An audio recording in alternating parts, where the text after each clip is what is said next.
En fait, Israël est en train d'avancer toujours de plus en plus sa zone dite de sécurité, comme il l'appelle, mais en réalité, il s'agit d'une véritable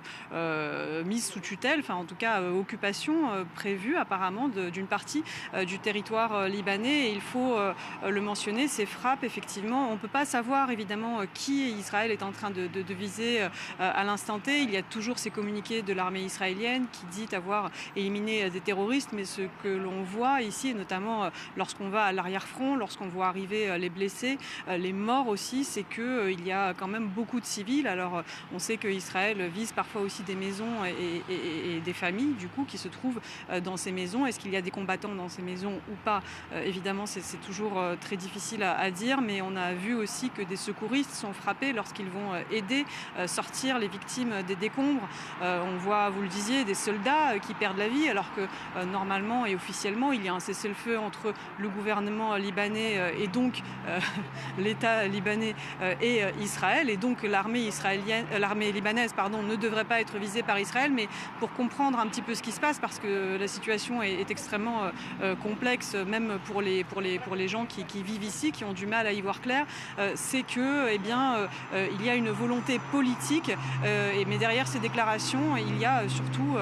cette ambition d'Israël non seulement d'éradiquer le Hezbollah, mais aussi de créer cette fameuse zone peut-être tampon, on va l'appeler comme ça. Et puis de l'autre côté, il y a le Hezbollah qui refuse absolument de désarmer. Au milieu, il y a la population qui entretient un rapport très complexe finalement avec ce mouvement chiite, parce que les frappes, la doctrine d'Israël, c'est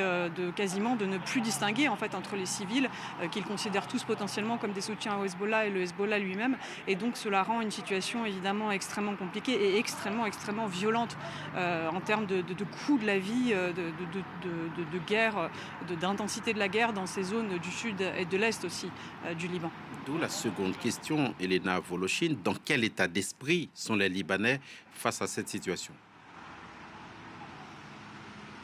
Absolument épuisés. Nous, ça fait à peine quelques jours qu'on se trouve ici et déjà on sent cette fatigue et cette pression énorme, même jusqu'à y compris la capitale, ici Beyrouth, puis qui a été frappée le 8 avril dernier, justement, alors qu'un cessez-le-feu était en négociation, parce que Israël en avait décidé ainsi, et de frapper la banlieue sud de la capitale et même aussi dans d'autres zones de la ville, jusqu'à y compris dans le centre-ville. Et donc la population est absolument traumatisée par l'intensité de cette guerre. On a connu ici plusieurs vagues de guerre au Liban, mais tout le monde s'accorde à dire qu'en fait,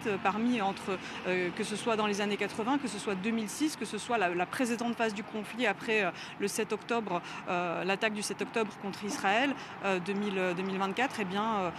2023, pardon, entre toutes ces différentes phases et toute la phase de guerre qui a suivi ici au Liban, et entre toutes ces différentes phases, là maintenant, présentement, l'intensité est la plus élevée, et donc évidemment la population est absolument épuisée, peut-être parce qu'il y a vraiment cette question de la souveraineté, de la géographie même du Liban qui se pose aujourd'hui, et est en jeu